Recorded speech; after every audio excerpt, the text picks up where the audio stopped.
It is a good time to be a fan of A Song of Ice and Fire because this year, 2026, we are getting not one, but two shows in the form of A Knight of the Seven Kingdoms, which just wrapped up this previous weekend, as well as the forthcoming season of House of the Dragon. So in this video, I'm going to be going over my overall thoughts on A Knight of the Seven Kingdoms, as well as my expectations for the third season of House of the Dragon.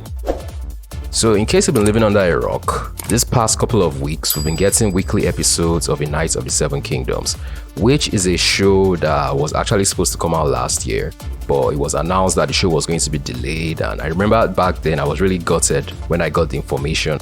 But I have to say that the show itself has definitely been worth the wait, because right from the jump, right from episode 1, the show really sucks you in with its depiction of a smaller scale story set in that world, that familiar world of Game of Thrones. And what really helps it do this is the fact that it is telling a far simpler story. This is a story that is more about the common folk, or like Game of Thrones or House of the Dragon, which had to do with all the various lords and houses and people running the realm basically. This one felt more personal, a feeling that was driven by the fact that it has some of the more endearing characters in this Game of Thrones series that we've gotten thus far.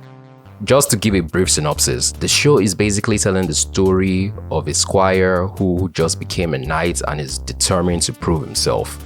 And the way he intends to do this is by partaking in a nearby tournament, and by so doing, perhaps earn himself some glory, some renown, just to prove himself as a worthy knight. And basically, he'd been raised by this other knight, Alan of Pennytree, who pretty much instilled all the basic values that knights should have, like doing the right thing, having valor, chivalry, and in pursuit of all that glory, he's joined by a mysterious young boy who simply goes by the name Egg.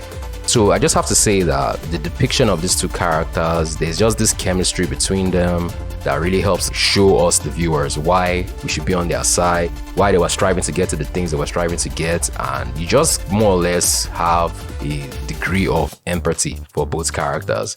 And it also helps that the show is not as heavy or dour as previous shows like Game of Thrones or House of the Dragon. This one is more light-hearted, there's a lot of comedy, in fact. Like, I found myself laughing a lot of times, and it just helps to really flesh out the world in a way we haven't really gotten to see.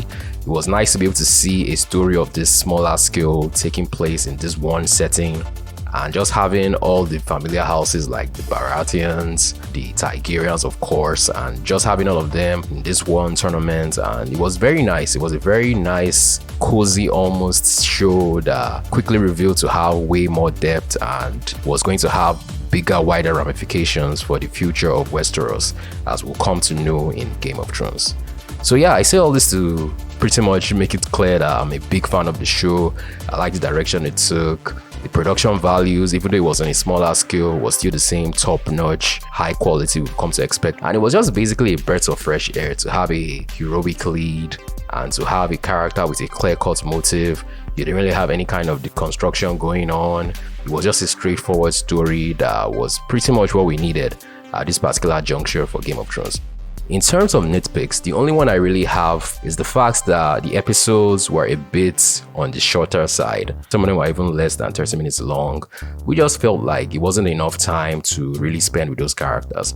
But I have to say that every minute, every second of those 30 minutes or however long each episode was used to the maximum. It never really felt like an episode was dragging, because even if the story wasn't moving forward, you were getting to spend time with the characters, you were getting to learn more about them, and even the world in general, just the state of the world at that particular time. That slice of life depiction of what was going on at that point where dragons had already been taken out of the picture, but it wasn't so long ago that people didn't remember them, because the show was set between the events of House of the Dragon and Game of Thrones, like 100 years before Game of Thrones to be precise. So this was just a very refreshing take on what we've already come to know about that world, and he was able to accomplish all that despite the shorter length and overall runtime. So, and yes, when the show was originally announced back then, I saw it as more of a stopgap between seasons of House of the Dragon. And I would say that, yeah, it has really fulfilled that role, because right now I'm even more pumped for the next House of the Dragon, but even more so, I am pumped for the next season of A Knight of the Seven Kingdoms, because HBO came out and announced that over the next couple of years, we'll be getting a new season of both shows, which is just what we need right now. We need all these shows to come out at a better cadence. Remember when Game of Thrones started back then? Each new year brought a new season, which is the way it's supposed to be. But eventually the whole thing became so bloated with all the special effects and spectacle that it started to take 2 years, 3 years between seasons. The last season of House of the Dragon came out in, was it 2022? I can't even remember. That's how long ago it has been. Which I just feel is too much time to have to wait between seasons. Because what happens now is that you'd have forgotten most of all the things that happened in the previous seasons. But if they're able to maintain the cadence of a new season each year, then it will really help to carry viewers along, as you don't have to rewatch the whole thing or go back and watch explainer videos just to understand what is going on. So speaking of the forthcoming season of House of the Dragon, we recently got our first real look at the season through the trailer, and I just have to say that this is what we were expecting to see in that second season of House of the Dragon. Because if you remember, the second season was a bit abridged, because instead of the usual 10 episodes we were accustomed to, it was being cut down to 8. And the worst part was that they were cutting out the final battle, the Battle of the Gauntlet as it is called, that was supposed to take place at the end of the season. So right now, from this trailer, it is clear that that battle is going to pretty much open this new season, and it's looking like it is going to deliver on all fronts, because you could see all the characters like Lord Corlys, everybody meeting in these tense battles, and even beyond that battle, you could see traces of the other bigger large-scale battles, and it is clear that this season is going to be all-out bloodshed, which was just a shame that we didn't really get much more of this in the second season.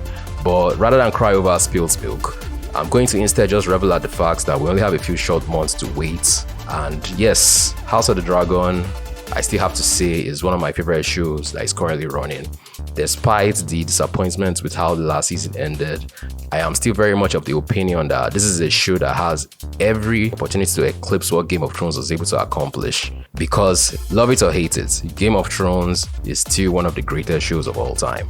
Yes, we all know that the final season didn't really end the way we wanted. It didn't really deliver all the things we expected. No points going over all that now. I already have another video that you can watch if you want to know what my overall thoughts were.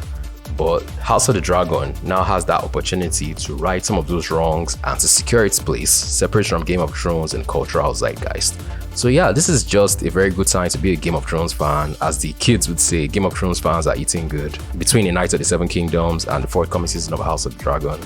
But these are just my own thoughts about the current state of the franchise, the series, the overall Song of Ice and Fire property. What do you think about A Knight of the Seven Kingdoms? Were you a fan of the show? Did you love the direction it took? Let me know in the comment section down below. Don't forget to like this video if you enjoyed watching this discussion, and to subscribe to the channel with notifications turned on if you'd like to see more discussions like this in the future. And until the next one, this is Michael signing off.